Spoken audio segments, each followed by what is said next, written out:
Good morning, WCHS. I'm John Richardson. And I'm Robin Graves. Hey Robin, what do fashion, sports, and the fall play all have in common? I don't know, John. What?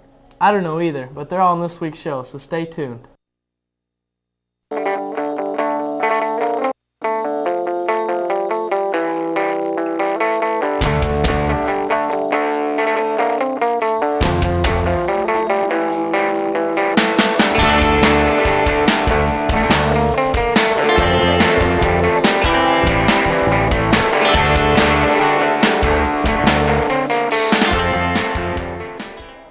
It's that time of year again. The air is chilly, the leaves are dropping, and fall fashion is in full swing. But how do this year's trends compare to school dress code? Special Wctv correspondent Brock Jacobs has... Wait a minute, I thought his name was Rock Jacobson. Maybe we should go to Brock Jacobson to get this straightened out. Brock?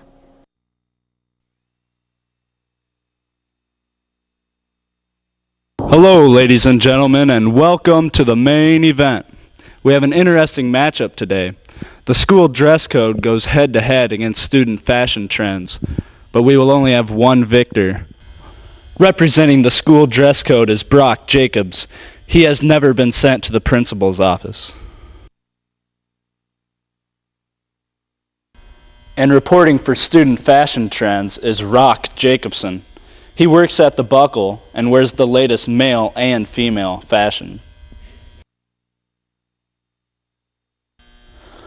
Let's get it on! School dress code is a policy here at the high school that regulates what students can and can't wear while on school property or at school functions.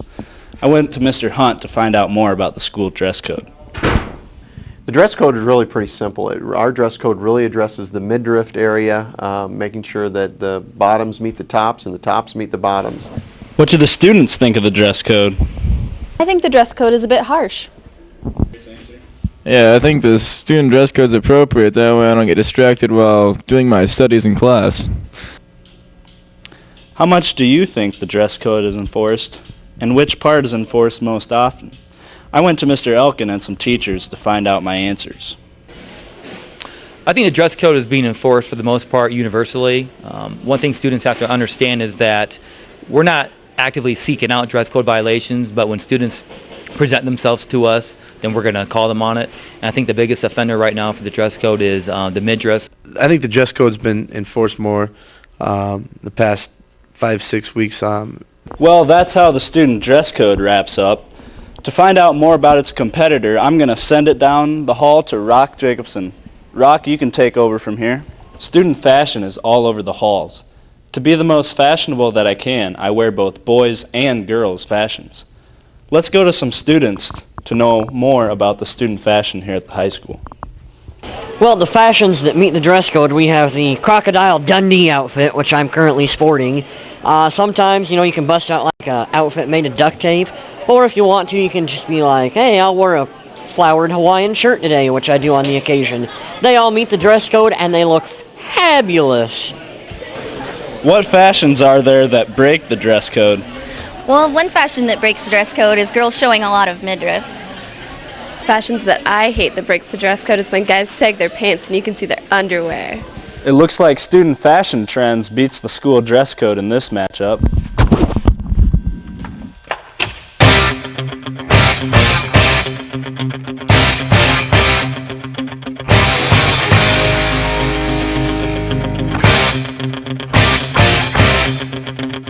Alright, maybe I was wrong.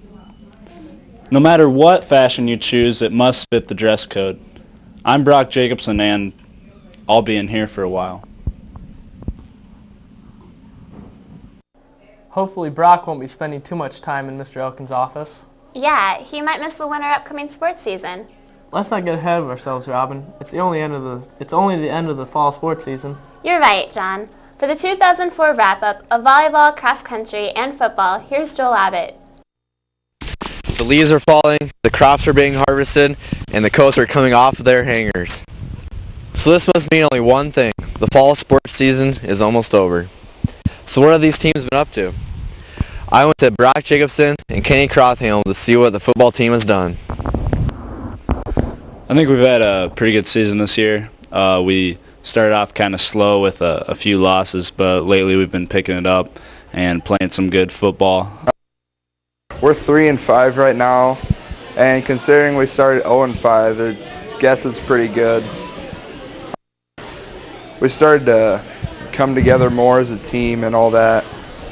Earlier in the year, we were kind of, I don't know, we weren't more of a team, but I think since we've won 3 in a row, we feel a lot better. Well, since they've locked the gates and there are no more football games, I'd like to thank the football team for their great effort and the memorable season. Next, I'm going to head over to senior Tony Fischels and freshman Ashley Grimm to see their thoughts on the cross-country team. For state, we have pretty high goals. We're really capable of finishing pretty well. Probably our goals would be to finish in the top 6 or 7, maybe even top 5, but we have a pretty good chance of doing pretty well. So. At districts, we had all of our top 5 runners within a minute of each other, so that was good. And so one of our goals for state is to be in the top 10 teams. Congratulations, cross-country teams, for both of you making it to state. Finally, I went to seniors Brianne Van Deer and Katie Niggemeyer on their thoughts of the volleyball season. A great season this year. We had our first winning season in over 10 years for the volleyball program, so we're really making history, and this is a great way to go out as a senior. With a 15-17 record, and a lot of the teams at the end of the season were really tough, including Iowa Falls and Algona, which we both played really tough for conference play. And at the Johnston tournament, we got second place to some very good teams with a lot of rated teams in the tournament. The crops have been harvested, so this means that the fall sports season is officially over. But luckily, we only have a few weeks until the beginning of the winter sports season. I'm Joel Abbott, reporting for Wctv. Thanks, Joel. Congratulations to both the boys and girls cross-country team for their top 10 finishes at state. All of their hard work definitely paid off. Indeed it did. Another group who has been working hard this fall has been the cast of the fall play. After 2 grueling months of practice, their performance is rapidly approaching.